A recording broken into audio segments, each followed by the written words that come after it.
El legado de Kevin parece que es para ir al aire, así que bueno, está muy bien, muy organizado todo, cosa que no sucede, no con la persona con la que vamos a hablar ahora, sino de lo que va a hablar esa persona, y me refiero a Patricio Olivera Abdala, nuestro especialista, ya no en Medio Oriente, sino internacionales. Si no me equivoco, lo anticipó inclusive en el Noti lo que se podía venir, que ahora ya es una realidad lamentable, por cierto. Así que bueno, le damos la bienvenida a Patricio Olivera Abdala, Pato, Bochi para los amigos, a quien debo decir que nos volvimos a encontrar físicamente, no virtualmente, después de muchísimo tiempo el fin de semana pasado. Así que te saludo, amigo, y te doy la bienvenida en esta segunda temporada del Noti. ¿Qué tal, Diego? ¿Qué tal? ¿Cómo les va a todos? Bueno, un saludo para la audiencia. Bueno, para ir arrancando y no perder el tiempo. Tenés de todo para decir. Está pasando, tenemos como para hablar, siquiera por ahí todo el día seguido, pero bueno. Es verdad. La realidad es que vamos a ponernos en contexto. Del año pasado, justamente en una de las últimas notas de fin del año, dijimos y anticipamos que lo que se podía venir en el 2022 podía ser la nueva guerra que Rusia estaba preparando sobre Ucrania. Para algunos era como una noticia muy así al aire, alborotada, pero nada que era preocupante, hasta que se empezaron a suceder los hechos y que pasó con mucha rapidez. Recordemos que Putin en algún momento del mes de febrero, principio de febrero tal vez, él proclamó a las regiones de Donetsk y Lugansk dentro de Ucrania como independientes. Y eso de alguna forma habilitó a Rusia a poder ingresar en el territorio ucraniano. Vamos a decir que la guerra, obviamente, en todos los sentidos y en todos los lugares del mundo no deben ocurrir, sea quien sea. En esta oportunidad también tenemos que decir que Putin no ha sido muy vivo en ese sentido, porque no presentó ninguna prueba, no presentó nada ante los organismos internacionales como para poder decir, bueno, de alguna forma avalar su arremetimiento contra lo que es Ucrania, y directamente empezaron a entrar, y es lo que hoy estamos viendo, de una guerra que no se sabe hasta dónde va a llegar.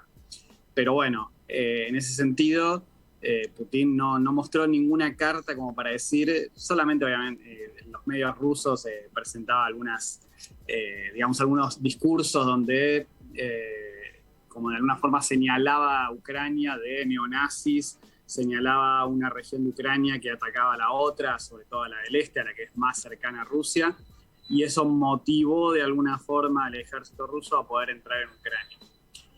Lo que estamos viendo hoy, y que lo tenemos que mirar con mucho cuidado, que ayer por ahí no pasó desapercibido, pero más allá de la noticia de lo que fue la central nuclear que tomaron en Zaporilla, sí. El mundo corrió peligro nuevamente de un estallido mucho más grande de lo que se vio. Recordemos que esta planta nuclear podría haber explotado ayer, y las consecuencias podrían haber sido muy graves. De hecho, hablan de 10 veces más la potencia de lo que fue Chernobyl, y en este caso es una planta nuclear, no es una base atómica como en ese momento había.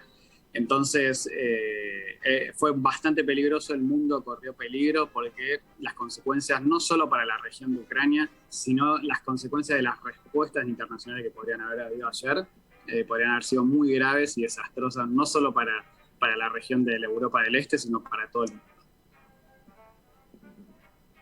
Sí, te escucho porque el tiempo es todo tuyo, porque pasó de todo. Inclusive ahora estaba pensando, también hay como una especie de guerra paralela que la crean los medios de comunicación con ideas tanto de Occidente como de, vamos a decirle, de Europa del Este, ni siquiera Oriente. Exactamente, creo que la gente hoy en día está viendo en su mayor cantidad de posibles noticias que vienen obviamente de los medios internacionales del Occidente. Si vemos claramente los medios de Rusia te van a hablar de una Rusia en plena operación militar, no te hablan de invasión, pero bueno, hay que tener mucho cuidado con lo que se lee, mucho cuidado con lo que se ve, hay que tomar con pinzas hay muchas noticias falsas dando vuelta. Convengamos que estamos en una guerra que ya no solo es dentro de Ucrania, que es una guerra que ha pasado a todo el resto del mundo. Algunos hablan de la tercera o cuarta guerra mundial. Me atrevo a decir que estamos en una guerra mundial. De hecho, las sanciones económicas que ha emprendido el resto del mundo sobre Rusia ya hablan de hablan de que la comunidad internacional está metida en el conflicto, no de manera armada quizás tanto o de manera presencial con sus fuerzas, pero el conflicto es global. Metidos. Exactamente, sí.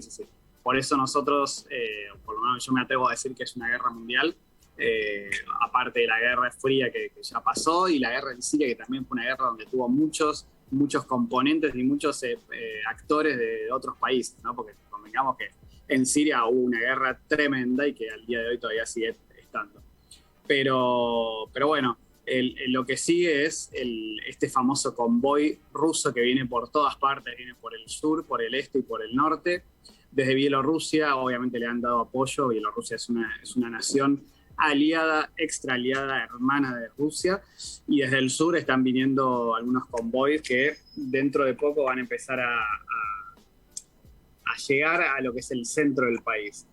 Se dice que la ciudad limítrofe entre Polonia y Ucrania, la ciudad de Lviv, o Lviv como se pronuncia, va a ser uno de los lugares donde mayor resistencia se dé, porque obviamente va a tener el paso de armas desde Occidente hacia Ucrania. Entonces se cree que una mayor resistencia se va a producir ahí, y bueno, y ni hablar de lo que pueda llegar a pasar en Kiev. Bien, y en este sentido también, siempre pensando ya desde el lugar de los medios de comunicación, ¿cuál es el lugar de la sociedad en este ámbito? Porque vivimos influidos por ejemplo, la industria de Hollywood, que nos hicieron creer que Rusia era el malo. A ver, no podemos evitar hacer la aclaración de que Rusia está invadiendo Ucrania, ¿sí? Eso es indiscutible. Es difícil como tener que hacer una crítica sin que a uno lo adjudiquen con una posición. Pero al mismo tiempo, por otro lado, y creo que lo mencionaste en algún momento, Rusia hacía avisos en relación a la posición de la OTAN, de Occidente, de la misma Ucrania, de regiones. Digamos, ¿cómo es el escenario global de cara a esta génesis, a cómo comenzó todo este conflicto? Mirá, el escenario, primero que el panorama que tenemos de acá en adelante no es bueno. Es bastante intrigante de lo que pueda llegar a pasar una vez tomada Kiev. De hecho, bueno, obviamente, como decíamos, en un estado de guerra, la publicidad y la propaganda que tiene que haber es que del otro lado le están pasando mal, que están cayendo. De hecho, se hablaron hasta de 10.000 soldados muertos de Rusia, que después fueron desmentidos. Pero bueno, es guerra y la propaganda es como de alguna forma fácil y también de alguna forma para motivar a los soldados propios, ¿no? En este caso, el presidente ucraniano, Zelensky, que está resistiendo obviamente toda esta embestida de la Rusia, están hablando de una guerra sin parámetros. De hecho, pidió mucha ayuda a la OTAN. Recordemos que pidió mucha ayuda a la OTAN, pidió mucha ayuda a la Unión Europea, pidió entrar en la Unión Europea de emergencia, a lo que le siguió no solamente Ucrania, sino que le siguió después Georgia, y creo que, si no me equivoco, fue Moldavia también. No, el otro país que quería entrar a la Unión Europea de una forma urgente. Pero bueno, para ahora la Unión Europea rechaza de alguna forma ese pedido así como extra. La OTAN no quiere entrar en Ucrania. Estaríamos hablando de una guerra muchísimo mayor.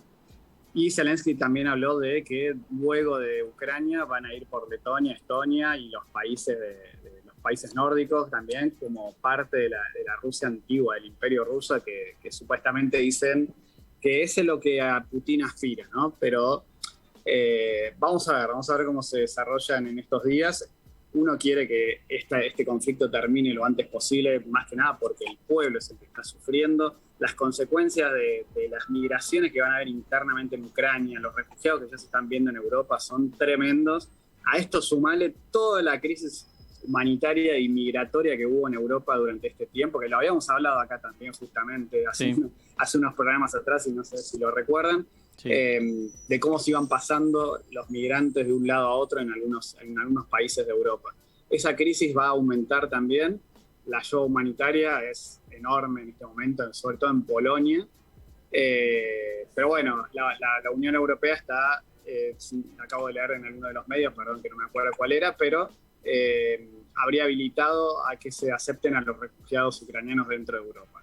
Algo que fue totalmente así, express y rapidísimo, pero bueno, es inevitable que la crisis migratoria vaya a crecer también en estos países. De hecho, creo que Argentina va a recibir en las próximas semanas o en el próximo mes va a estar recibiendo refugiados seguramente de Ucrania acá en Argentina. Sí, párrafo aparte que ni vamos a hacer mención, perdón que te interrumpa Patricio, sí, pero párrafo aparte justamente, ni vamos a hacer mención más que unas palabras, las muestras de racismo y discriminación por parte de medios de comunicación y referentes de todo tipo en relación a qué tipo de refugiados hay, como de clase de primera y de segunda clase, una locura. Sí, me llama poderosamente la atención la libertad total que hay en algunos medios para discriminar. No podemos hablar de errores de interpretación o errores de comunicación de esos medios, pero sí una libertad para discriminar, sobre todo a los refugiados que llegan, a los refugiados que no llegaron en su momento, compararlos muchas veces de manera denigrante con algunos refugiados de África, refugiados de Medio Oriente. Sinceramente es bastante difícil mirar algunos medios sin poder hacer ojo en esos párrafos que están diciendo, ¿no? De hecho, se han visto algunas imágenes de africanos que han querido pasar de Ucrania a Polonia por los mismos lugares donde estamos viendo todos los días la televisión, sobre todo en la ciudad de Lviv, y no les han permitido entrar. Les han dicho que tenían que irse de nuevo a Ucrania y volver a entrar por otros lugares o cruzar a otros países. Así que imagínense que encima de la situación gravísima que están viviendo, tener que tener que rebotar, digamos, de la frontera con Polonia y volver a irse por otras ciudades que no sabemos en qué estado están esas ciudades, ¿no? Recordemos que los convoys de Rusia siguen avanzando hacia el centro del país, el centro de Ucrania, ¿no? A Kiev, o Kiev, como le están diciendo ahora en los medios. Pero bueno, la situación es ver con lupa de muy cercano en estos días qué va a pasar, hacia dónde van a llegar cuando estén en Kiev, qué es lo que van a pasar ahí. Creo que ahí va a estar la clave del avance o no más de las tropas rusas. A mi parecer, creo que van a quedarse ahí. Creería que quedarían ahí en Kiev, pero bueno, acá no se sabe. Esto es una guerra y están abiertos todos los escenarios posibles para esta invasión de Rusia que está realizando. Muy bien, mira, justo estaba hablando de la génesis, de cosas que se habían dicho previamente y acabo de encontrar una nota que escribí yo en el año 2015, 12 de febrero de 2015, justamente de un acuerdo, de un principio de acuerdo en el Palacio de la Independencia en Minsk, en Bielorrusia, justamente entre Alemania, Francia, Rusia y Ucrania, en cese de hostilidades, que habían sucedido también ataques en Donetsk y Lugansk, justamente dos localidades que se estuvieron nombrando. Y voy a leer breve párrafo de Angela Merkel, por entonces canciller representando a Alemania en estas reuniones, que dijo: no me hago ilusiones, aún resta mucho trabajo por hacer, aunque existe la posibilidad de que las cosas mejoren. No lo logramos todo, pero tenemos una esperanza para Ucrania y por ello para Europa. Al mismo tiempo, justamente manifestó: todavía tenemos muchos obstáculos entre nosotros, pero hay más que esperanza que si no hubiéramos alcanzado nada. Por eso podemos decir que la iniciativa valió la pena. Eso fue temporal, obviamente, y estamos hablando de cómo este conflicto Ucrania-Rusia no es de ahora, sino que viene de larga data. Exactamente, en 2014 ya la anexión de Crimea, digamos que fueron varias señales, ¿no?, que fue dando la Rusia de Putin durante estos 8 o 9 años más o menos, luego con Georgia también, fueron como varias señales que dio al mundo, y el mundo de alguna forma, digamos, no quiero decir que no hizo nada, pero bueno, como que no respondió de la misma forma que tendría que haber respondido, ¿no? Y hoy en día tampoco está respondiendo, solamente están haciendo, digamos, algunos bloqueos económicos en un montón de empresas, y es como ya es algo mayor a nivel económico, es simplemente bloqueos económicos chiquitos, sino que son bastante grandes, y de alguna manera creo que ellos la comunidad internacional trata de asfixiar a Rusia internamente para que hacia afuera no pueda seguir más con lo que pretende de la invasión a Ucrania. Muy bien. ¿Sí? Entonces, me parece que la clave también está internamente en Rusia. Convengamos que se han puesto hasta valores por la cabeza de Putin hacia adentro, entonces hay que ver hasta dónde resiste eso, ¿no? Por eso digo que, por un lado, tenemos que ver el escenario que pasa dentro de Ucrania, cuánto tarda en llegar a Kiev, y el otro es el conteo que viene teniendo internamente en la Rusia. Recordemos que Rusia es gigante, entonces cualquier lugar por donde pueda algo filtrarse puede ser mismo peligroso para Putin internamente. Tal cual. Bueno, también hago mención, antes de preguntarte ahora, bueno, qué es lo que vendrá, que además es minuto a minuto, ni siquiera horas a horas. Antes de preguntarte, voy a recordar que, por ejemplo, en noviembre de 2013, también hay otra nota en el portal de Punto Cero de esa época, en noviembre de 2013 hubo masivas protestas y conflicto también en las calles de Ucrania, justamente porque querían reforzar lazos con Rusia y se negaba a un sector de la sociedad a formar parte de la Unión Europea. Así que veamos también cómo está dividido justamente la misma sociedad ucraniana, Ucrania. Exactamente. Ucrania si vamos a la historia, existe mucho antes de lo que fuese la Unión Soviética o del Imperio Ruso, ¿no? Ucrania es como todos los países tienen su propia historia y formación a partir de ciertos momentos de la historia. Obviamente, cuando terminó la Guerra Fría, ¿no? Que se dividió en la Unión Soviética, Ucrania pasó a ser un país independiente, pero con mucha gente que había quedado de alguna forma más cercano a lo que era la Rusia, y otra gente que obviamente con las generaciones se fueron formando y fueron naciendo generaciones internamente dentro de Ucrania que son más nacionalistas a Ucrania. Pero bueno, quedó como un resabio también de gente que se hace, digamos, siempre decimos prorruso o no ruso, pero bueno, del lado del este son los más cercanos claramente a Rusia y del otro lado eran más... Entonces es una situación bastante compleja y bueno, ya con esto, con la invasión, termina por desatar, creo que un odio hacia Rusia interno que va a ser muy difícil de darlo vuelta. Por más que Rusia se quede en territorio ucraniano, va a ser muy complejo. No va a ser nada fácil. De hecho, por más que caiga el gobierno ucraniano, también van a poner a alguien seguramente que sea más afín a Rusia, y que no quiera estar con la Unión Europea, pero va a ser muy difícil la convivencia, ¿no? Entre el pueblo ucraniano, las autoridades prorrusas en este caso, y bueno, ver qué pasa también con esas divisiones internas que puede llegar a haber dentro de Ucrania. Se está hablando también de un escenario de una partición de Ucrania, ¿no? La que está más del lado del este, con estas regiones independientes, y una región de occidente más europea. Pero es como vos decís, ¿no? Minuto a minuto es lo que va pasando. De hecho, han habido algunas reuniones en la frontera entre Bielorrusia y Ucrania, y sin embargo no han tenido éxito, ¿sí? Los pedidos también de Putin son muy extremos. O sea, hasta ha pedido que retiren, escuchen esto, retiren el armamento nuclear de Europa, de Estados Unidos. Estamos hablando de potencias nucleares ya, no estamos hablando nada más de por ahí la OTAN de sacar su ejército de la frontera con Ucrania. Directamente le piden retirar el armamento nuclear a Estados Unidos dentro de Europa. Que esto también ha hecho mover un poco el ejercicio nuclear dentro de Rusia y con armamento nuclear cerca de Ucrania. Muy bien, de todo. Y seguramente vamos a tener que volver a hablar, te diría, más entre semana con las novedades que hay segundo a segundo. Sí. Pero bueno, por lo pronto esperemos que el viernes que viene tengamos alguna novedad y que sea mucho más positiva de lo que estamos viendo en estos últimos días. También hay que recordar que la comunidad ucraniana en el resto del mundo se está movilizando muy fuerte. Hemos visto mucho apoyo de los ucranianos que están por fuera. Acá en Argentina hay una comunidad ucraniana muy grande.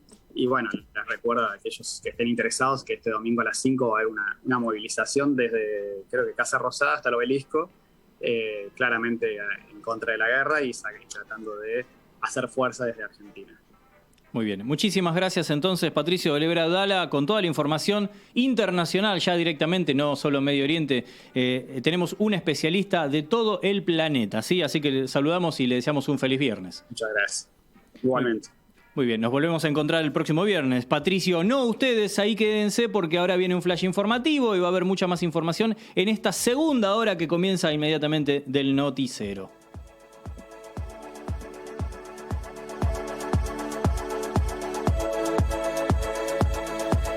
Voto e investigación. Como presidente del Consejo de Derechos Humanos de la Organización de las Naciones Unidas, Argentina votó a favor de investigar posibles crímenes de lesa humanidad en Ucrania. La resolución tuvo 32 electores a favor, 13 abstenciones y 2 en contra, Rusia y Eritrea.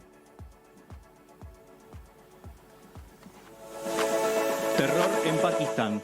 Un hombre disparó a 2 policías y luego detonó una bomba en una mezquita minutos antes del comienzo de la oración. Aún no hay organizaciones que se adjudiquen el atentado de este viernes en Peshawar, en la región norte pakistaní. La mitad del ambiente. Casi el 50% de los residuos extraídos en el riachuelo fueron plásticos, asegura la autoridad de la cuenca Matanza-Riachuelo, ACUMAR, luego de la limpieza semestral que realizan. La misma se llevó a cabo a lo largo de 22 kilómetros.